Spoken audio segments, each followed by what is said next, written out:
67 ایک پوری قوم، ایک پورے خطے کی تباہی کی بنیاد رکھی صرف 67 الفاظ والے خط نے۔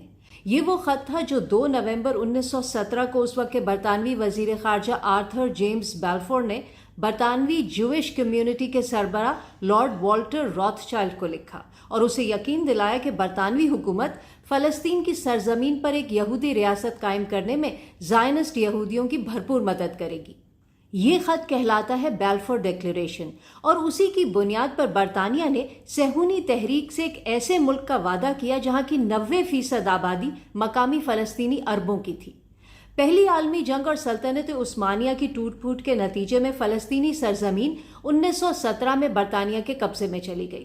اقوام متحدہ سے پہلے جو عالمی تنظیم تھی لیگ آف نیشنز، اس نے جیسے ہی 1922 میں فلسطین پر برطانوی قبضے کو منظور کیا تو برٹش حکومت کی مدد سے دنیا بھر کے یہودیوں، بالخصوص زائنسٹ یہودیوں نے فلسطینی علاقوں میں آنا شروع کر دیا، اور وہ سلسلہ آج تک جاری ہے۔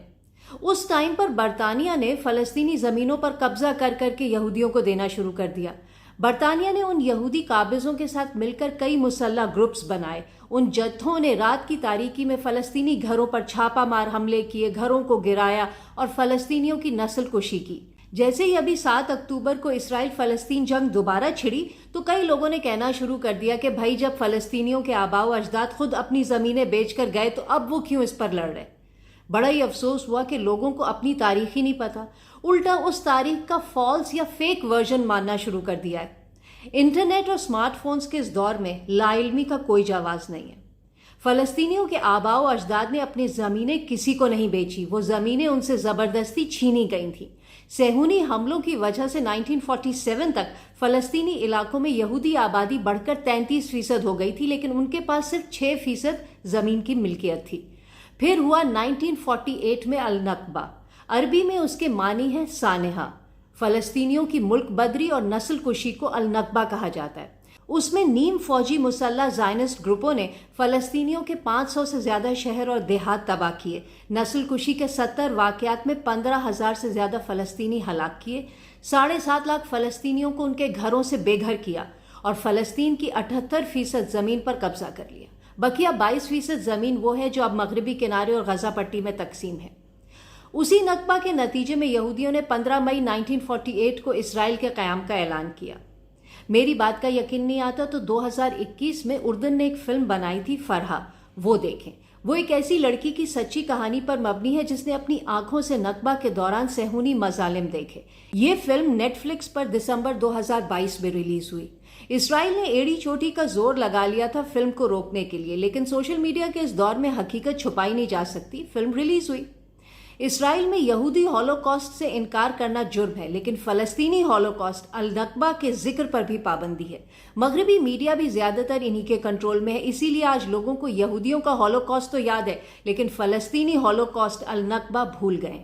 یہاں یہ بھی بتا دوں کہ النکبہ سے پہلے اور بعد میں بہت سے یہودی ایسے تھے جنہوں نے اسرائیل میں رہنے سے انکار کر دیا تھا کیونکہ وہ زائنسٹ کے جنگی جرائم اور فلسطینیوں کی نسل کشی کے خلاف تھے۔